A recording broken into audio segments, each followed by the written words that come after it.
मैंने तब भी कहा था कि जो बिहार में चल रहा है एसआईआर का मुद्दा हो या वोट चोरी का जो आरोप विपक्ष की तरफ से लगाया जा रहा है, ये मत सोचिए बिहार से लेना देना हमारा क्या। बिहार में तो चुनाव है, हम बिहार से ताल्लुक थोड़ी ना रखते हैं। ये सोचने की जरूरत नहीं है। वजह क्या थी? क्योंकि मैंने कहा था कि जो काम ये वहां करेंगे, अब धीरे धीरे करके अलग अलग उन राज्यों में करेंगे जहां जहां चुनाव होंगे, जिसके जरिए खुद सत्ता में बने रहे। और देखिए, ये काम अब बिहार के बाद उत्तर प्रदेश में होने जा रहा है। लेकिन उत्तर प्रदेश में क्या ये सब करना इतना आसान होगा? क्योंकि पहली फुर्सत में अखिलेश यादव ने न केवल पकड़ लिया, बल्कि चुनाव आयोग से कह दिया ये सब करते रहिए, लेकिन उससे पहले हमारे 18,000 हलफनामे और शिकायतों का जवाब तो दीजिए। जिसके बाद चुनाव आयोग फिर से सन्न पड़ गया है। नमस्कार, मैं हूं प्रज्वल गौतम और आप देख रहे हैं न्यूज सर्किल। दरअसल आपको पता है कि बिहार में एसआईआर का मुद्दा था, बहुत आसान मुद्दा था। मैं अभी बताऊं, बहुत आसानी से कुछ झुक जाना चाहिए था चुनाव आयोग को भी। अगर निष्पक्ष होता तो झुक जाता, लेकिन उसमें निष्पक्षता का एक भी रेशा बाकी नहीं है। वो जानता है उसके झुकने का मतलब है उसके आका नाराज हो जाएंगे, आका को दुख होगा, आका के लिए व्यवस्था नहीं हो पाएगी। इसीलिए उन्होंने क्या किया, वो झुके नहीं। और हालत क्या हो गई? धीरे धीरे इन 5-6 महीनों के भीतर एक ऐसी लिस्ट हाथ लग गई विपक्ष के, जिसके बाद चुनाव आयोग गिरता चला गया। उसका एक एक जो परतें हैं, पोल है, खुलने लग गई। और हालत क्या हो गई? आज जो कल तक कहते थे हर हर मोदी घर घर मोदी, आज वो बोल रहे हैं वोट चोर गद्दी चोर। और यही नारा आपको उत्तर प्रदेश में भी सुनाई देने वाला है।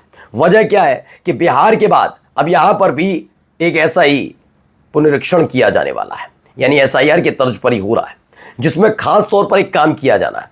काम यह है कि जांच पड़ताल होगी और पता किया जाएगा कहां कहां कितने कितने वोटर्स हैं। मैं ये नहीं कह रहा गलत है, होते रहना चाहिए था, लेकिन ऐन मौके पर जो किया जा रहा है पंचायत चुनावों के मद्देनजर, उसने कहीं ना कहीं चुनाव आयोग को फिर से घेरे मिला दिया है। और इसको लेकर अखिलेश यादव ने क्या कुछ कहा, वो तमाम चीजें आपको दिखाने जा रहा हूं। पहले देखिए क्या हुआ। चुनाव बिहार के बाद यूपी में वोटर सत्यापन कटेंगे करीब 1.25 करोड़ मतदाताओं के नाम। 29 सितंबर तक होगी प्रक्रिया।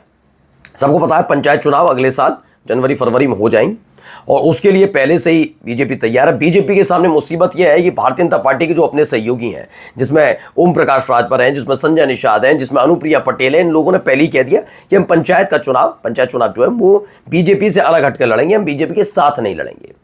उन्होंने खासतौर पर एनडीए का जिक्र कर दिया कि अकेले अकेले लड़ेंगे, चुनाव भी नहीं लड़ेंगे। बीजेपी कमजोर पड़ती नजर आ रही है। बीजेपी के पास एकमात्र हथियार बचता है, क्योंकि वो सत्ता में है तो उनकी आवाज को कौन दबा सकता है, उनके करकियों को कौन रोक सकता है, ये बात उनको पता है। इसीलिए भारतीय जनता पार्टी ने बिल्कुल बिहार वाली तर्ज पर एक खेल किया, क्योंकि बिहार में भी इसलिए करना पड़ा कि ये काम ये हरियाणा और महाराष्ट्र में बड़ी आसानी से कर चुके थे। इन्होंने देखा कि वहां हमने किया, किसी को पता भी नहीं चला, और हालत ये हो गई कि कोई विपक्ष के सवालों पर खड़ा नहीं हुआ और किसी ने कोई ज्यादा शिकायत नहीं की, कोई हंगामा नहीं किया। यही काम बस बिहार में करना भारी पड़ गया। बिहार के अंदर इतनी जबरदस्त तूफान आया कि देखते ही देखते ये तंबू बंबू सब उखड़ गए, जो राष्ट्रवाद के नाम पर जबरदस्ती गाड़ने की कोशिश की जा रही थी और राष्ट्रवाद की चाशनी पिलाकर लोकतंत्र का माहौल उड़ाया जा रहा था। और हो क्या गया? अब देखिए क्या, वोटर सत्यापन अब बिहार के बाद यूपी में कराने का, क्योंकि उनको पता है इनके साथी इनका साथ देने वाले हैं नहीं। ये मैं नहीं कह रहा हूं, कि आप लोग भी जानते हैं। दरअसल बीजेपी जो है वो भारतीय जनता पार्टी शहरी पार्टी है, कहा जाता है शहर की पार्टी है। उसका गांव से ज्यादा सीधे ताल्लुकात नहीं है। गांव में उसके हमेशा जो वोटर्स मिलते हैं वो मिलते हैं इनकी वजह से, जो उनके साथी हैं। जिसमें इसलिए निषाद ने भी, संजय निषाद ने कहा भी कि गठबंधन तोड़ना है तोड़ लीजिए, हमें फर्क नहीं पड़ता गठबंधन, क्योंकि आपको लगता है कि हमसे फायदा नहीं हो रहा। क्योंकि मैंने निषादों के वोटर दिलवाए, राजभर साहब ने राजभर के वोट दिलवाए, आरएलडी ने जाटों के वोट दिलवाए, लेकिन अब आपको लगता है फायदा नहीं हो रहा तो तोड़ दीजिए। ये बात संजय निषाद ने कही थी। और अब देखिए, इन सब के बीच परेशान होते हुए नजर आ रहे हैं योगी आदित्यनाथ भी। बीजेपी भी परेशान है कि अगर इस चुनाव में अच्छा नहीं कर पाए तो 2027 की हालत खराब हो जाएगी, क्योंकि इस चुनाव में भी जीतना बहुत ज्यादा जरूरी है। क्योंकि आप ये वाला चुनाव जीतेंगे तो उससे एक बहुत बड़ा फायदा होगा। 2027 में आपके अपने पास गांव तक कनेक्शन रखने के लिए आपके अपने प्रधान होंगे। जिला पंचायत स्तर के जो चुनाव होंगे उसके आधार पर आप गांव तक अपनी पहुंच बनाकर रखेंगे। लेकिन अगर यहां आपको खारिज कर दिया गया तो आप शहर की पार्टी बनकर रह जाएंगे, और शहर में भी आपको उतना वजूद बचा नहीं है। यानी पहले ही आप आधे से कम हो जाएंगे, और आधे से कम में भी जो शहरी इलाका है वहां पर भी आपका वजूद नहीं है। यानी सत्ता से बाहर होना तो तय माना जा रहा है, और ऐसा ना सिमट जाए। इसीलिए ये खेल किया जा रहा है। क्या सवाल उठने लगा है? देखिए, यहां पर भी हिंदुस्तानी खबर, यूपी पंचायत चुनाव वोटर लिस्ट से हटेंगे 1.25 करोड़ नाम, इलेक्शन कमीशन पर अखिलेश यादव का उन्होंने बाद में जो कहा वो मैं आपको दिखा देता हूं, लेकिन फिलहाल ये सब चीजें की जा रही हैं।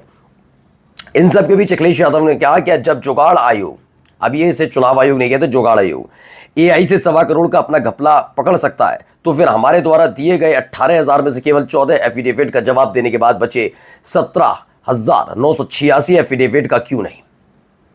दरअसल यही वो एफिडेविट वाला मसला था जिसने सीधे तौर पर ज्ञानेश कुमार को एक्सपोज कर दिया। दरअसल आप सबको पता है कि अब तक के अपने उसमें ज्ञानेश कुमार ने एक प्रेस कॉन्फ्रेंस की, प्रेस कॉन्फ्रेंस भी उनकी आधी अधूरी थी। उनको लगा जब उनके पिछले वाले राजीव कुमार किसी भी सवाल में अपनी घटिया किस्म की शायरी जोड़कर चला देते थे और देश में कोई हल्ला नहीं होता था, कुछ लोग बस आवाज़ उठाते तो वो आवाज़ भी दब जाती थी, तो ये भी दब जाएगी। ज्ञानेश कुमार ने कुछ इसी तैयारी के साथ आ गए थे। कुछ रात भर उन्होंने कुछ फिल्में देख ली होंगी राजेश खन्ना की, वो डायलॉग्स याद किए, कुछ अंट-शंट बातें, कुछ देख लिया होगा बीजेपी के नेताओं का बयान भी कि वो कैसे बयान देकर आराम से बच निकलते हैं। तो वही देखा नहीं था सीसीटीवी वाला, आपकी माँ बहनों के हम क्या सीसीटीवी वीडियो तस्वीरें हम उनको अवेलेबल करा दें क्या, मतलब वो घटिया किस्म के बयान उन्होंने जारी कर दिया। ऊपर से बस एक ये तो घटियापन था ही था, लेकिन सबसे बड़ा एक सवाल था, बताऊं क्या, एक पत्रकार ने बस अखिलेश यादव की तरफ से दिए गए 18,000 एफिडेविट का सवाल पूछ लिया। जब आप तथ्यात्मक बात किसी ऐसे व्यक्ति से पूछते हैं जो जबरदस्ती या तो थोप दिया गया है जिसे कोई जानकारी नहीं, तो बिल्कुल वो ज्ञानेश कुमार हो जाता है।